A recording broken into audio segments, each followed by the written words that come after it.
Salut à tous, je m'appelle Antoine Caron et je suis heureux de vous accueillir sur cette chaîne dédiée à la pêche. Ici, je partage des astuces sur la pêche, le choix des appâts et des leurres, et j'aide également les débutants. Abonnez-vous pour rester toujours au courant. Et maintenant, passons au sujet du jour. Bonjour à tous.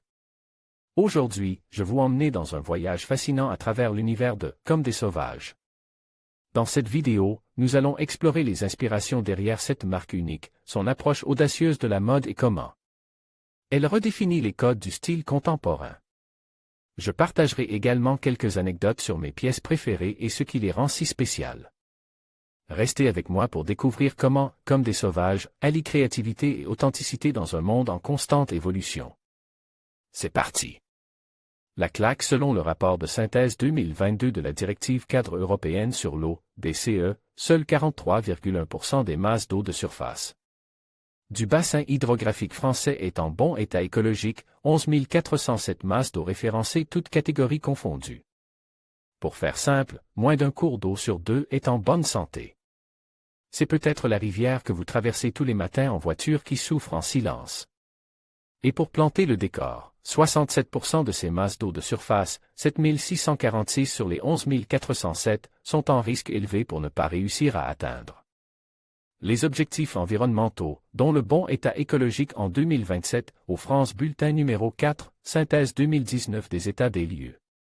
Des bassins, édition février 2022. Les pieds dans l'eau, le cœur à l'ouvrage. Le 30 août se tenait l'assemblée générale du programme Rivières sauvages.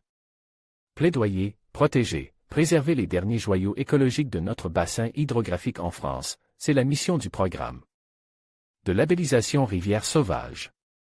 Un bilan positif et encourageant au regard de tous les acteurs mobilisent pour porter haut et fort la voix de certaines rivières qui coulent et traversent les montagnes, monts et plaines en France qui font partie environ des 5% des rivières considérées en très bon état écologique. Depuis la création du Fonds de conservation des rivières sauvages en 2011, ce sont 33 rivières françaises qui bénéficient du statut site rivière sauvage. Elles sont désormais labellisées, gage de qualité pour une meilleure protection, conservation et restauration pour le bien de la biodiversité. Entre autres, le Légué en Bretagne, la Valserine et le Cheran dans les Alpes, le Fangu en Corse, la Dronne dans le Périgord vert, l'Artoise dans l'Aisne, la Grande Leyre en Gascogne, la Revrotte dans le Doubs. Ce label unique caractérise une rivière comme étant écologiquement préservée pour laquelle sont étudiés 43 critères regroupant en thématiques bien spécifiques alliant approches scientifiques, physiques et géographiques définies dans leur cahier des charges telles que la qualité de l'eau, la biodiversité, la fréquentation humaine et ambiance sonore et visuelle, l'occupation des sols et activités du bassin versant, les espèces remarquables et gestion des milieux aquatiques et humides du tronçon ou sous-bassin, candidat la description de l'état écologique du tronçon, candidat l'hydromorphologie et les habitats, l'occupation des sols et les activités en fond de vallée. La morphométrie du cours d'eau, les acteurs et la gestion globale du bassin versant, vidéo, le Légué en Bretagne, le service rendu par la nature. Mais quel est l'intérêt pour une commune, un territoire ou encore un parc naturel de proposer une candidature pour l'obtention de ce label? Pourrait-on dire que c'est d'abord inconsciemment puis volontairement une démarche pour le bien-être de chacun? En effet, c'est l'ONU sous la présidence de Kofi Annan qui instaure la notion de « service rendu par la nature » en mettant sur pied évaluation des écosystèmes pour le millénaire, dont les finalités reposent sur une évaluation scientifique des conséquences plus ou moins bienfaitrices qu'un écosystème qui, lorsqu'il est modifié, peut avoir sur l'humain et sur son bien-être. Dans l'hypothèse où cet écosystème est dégradé ou en grande fragilité, des actions doivent être entreprises pour le restaurer et le conserver pour le maintenir vertueux et durable. Alors qu'en est-il de l'intérêt commun rendu par une rivière labellisée rivière sauvage? On parlera plus de bénéfices, qui convergeront vers un intérêt commun. À partir du moment où on s'inscrit dans cette notion de « service rendu par la nature », gratifié par un label pour un écosystème, on peut en déduire une notion de valeur bénéfique pour tous. C'est donc un intérêt double qui est offert avec cette démarche de labellisation. D'un côté, la rivière labellisée apporte une reconnaissance patrimoniale, touristique et économique pour la commune ou le territoire qu'elle traverse. Par conséquent, de par son attractivité, elle offre une multitude de bénéfices aux usagers, habitants, communes et visiteurs, tels que un attrait culturel, un attrait historique, un attrait contemplatif et récréatif, un attrait sportif certes, comme tout label. On peut y voir un intérêt économique. Mais candidater pour labelliser une rivière pour la simple raison de retombées financières ne nous convainc pas. Il faut de la part des forces vives qui s'engagent dans cette démarche, une vision bien plus grande et bienveillante que celle de l'intérêt pécuniaire. Et nous voilà maintenant avec l'autre volet des bénéfices du paquet, services rendus par la nature. Des bénéfices pour la biodiversité et les humains, à savoir qu'une rivière en très bonne santé écologique permet une amélioration de la qualité des zones humides qui produisent une eau de qualité et en quantité pour les habitants du territoire. Une préservation des milieux aquatiques, de leur biodiversité et de leurs habitats, ripisylves, blocs rocheux, gravières berges, et autres obstacles naturels. Un développement de la végétation terrestre permettant un rafraîchissement du milieu en cas de dérèglement climatique ponctuel ou durable. Un risque diminue lors des épisodes de crue grâce aux formes variées des rivières abritant la faune aquatique et terrestre dépendante. Envers et contre tous? Dans un pays où l'entretien des cours d'eau est confié en majorité au service de l'État, soutenu par les actions des fédérations départementales des APMA et autres associations de protection, la démarche de labellisation peut interroger sur l'image du « cavalier » seul que pourrait donner l'association. En effet, une sanctuarisation est souvent synonyme de protection et une certaine idée de privatisation pourrait alors germer, comme ce que l'on peut trouver dans beaucoup d'autres pays du continent où des droits de pêche importants sont demandés pour avoir accès à la rivière et pêcher. Les pêcheurs pourraient alors voir ces rivières soit taxées soit interdites à la pratique de leur activité de loisir. Il n'en est rien puisque ce mouvement est aussi porté en interne par des pêcheurs passionnés ou autres pratiquants de sport en eau vive défendant ardemment leur passion et leur rôle de sentinelle irremplaçable. De plus, le développement de la pêche de loisir est une attente forte des candidats à la labellisation et on retrouve également chez les sponsors et mécènes de rivières sauvages, de nombreux acteurs de la pêche. Et pour être engagé dans cette entreprise de sauvegarde et de protection, il faut être amoureux des poissons et de leur biodiversité. Il nous a été confié lors de cet AG, nous avons besoin des pêcheurs pour garder un œil sur les rivières.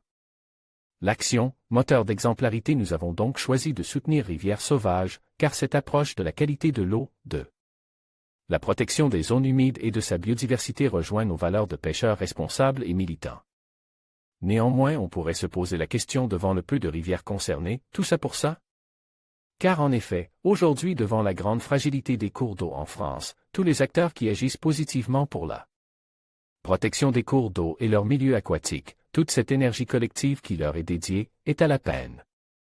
Les attaques extérieures comme la modification du territoire à des fins de développement humain, sous couvert de ce cher indicateur PIB, l'incivisme industriel ou agricole, la rupture de continuité écologique, la pression des lobbies ou la lourdeur administrative et judiciaire, sont autant de Goliaths pour un petit David de plus. On pourra toujours entendre des voix contraires qui s'opposent à un programme de labellisation d'une rivière alors que cette mission de protection devrait revenir à la gestion publique de la ressource eau. Des détracteurs passifs, il y en a à l'appel. Mais où est l'intérêt de se battre contre alors que l'on pourrait se battre avec? Avec ce petit mot qui renverse le sens de l'action. Rivières Sauvages a su s'entourer et constituer de commissions où justement tous les acteurs de l'eau prennent part à cet effort constructif. Pour preuve, l'agence de l'eau Rhône-Méditerranée et Corse est un partenaire de la première heure. La culture de la préservation et de la conservation de la nature n'est pas innée dans l'esprit collectif en France, au contraire des autres pays plus militants. Alors oui, Rivières Sauvages est face à des Goliaths qui pourraient leur faire baisser les bras et nous laisser comme seule arme notre amertume et notre frustration. Un torrent d'espoir. Alors la démarche de Rivières Sauvages est-elle une goutte d'eau dans un océan de désintérêt ou d'ignorance du grand public qui a perdu ses liens avec la nature? La démarche de Rivières Sauvages est-elle celle qui montre la voie du rêveur qui rend possible l'utopie? La démarche de Rivières Sauvages n'est-elle finalement pas là, à sa place, libre de ses intentions, là où d'autres ne le sont pas? Car trop cadenassent dans des organisations où la pensée et les valeurs, même si elles sont bien présentes, ont les mêmes notés et la parole étouffée? La réponse est sûrement chez les usagers, chez les hommes, les femmes, les enfants qui vivent leur rivière comme une partie de leur famille, chez les animaux terrestres et aquatiques qui retrouvent ou continuent de vivre leur vie paisible sans stress, dans les commune qui profite de ces joyaux sources de contemplation, de recréation et d'accueil.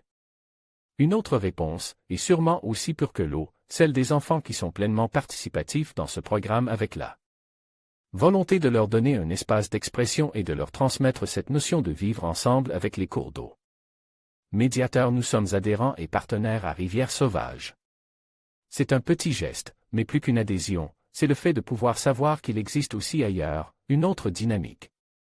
Un mouvement acteur pour la sauvegarde de la biodiversité aquatique, qui nous réunit. Article écrit par Philippe Deschamps, Crédit Photo, Shutterstock pour soutenir ou candidater, https://www. Rivière Sauvage. FR événement, Rivière Sauvage participera aux rencontres pour la planète organisées par 1% For Planet à Pissot dans les Landes le 11 et 12 octobre. Lors de cet événement, RS défendra son projet, Stop à la petite hydroélectricité déplacée, qui menace grandement un grand nombre de rivières et torrents des Alpes. En conclusion, Comme des sauvages, nous invite à réfléchir sur notre rapport à la nature et à notre propre humanité. À travers cette exploration, nous découvrons l'importance de préserver notre environnement tout en célébrant la beauté de la vie sauvage. En adoptant une perspective plus respectueuse et consciente, nous pouvons tous contribuer à un avenir où l'harmonie entre l'homme et la nature est possible. Merci de nous avoir accompagnés dans ce voyage.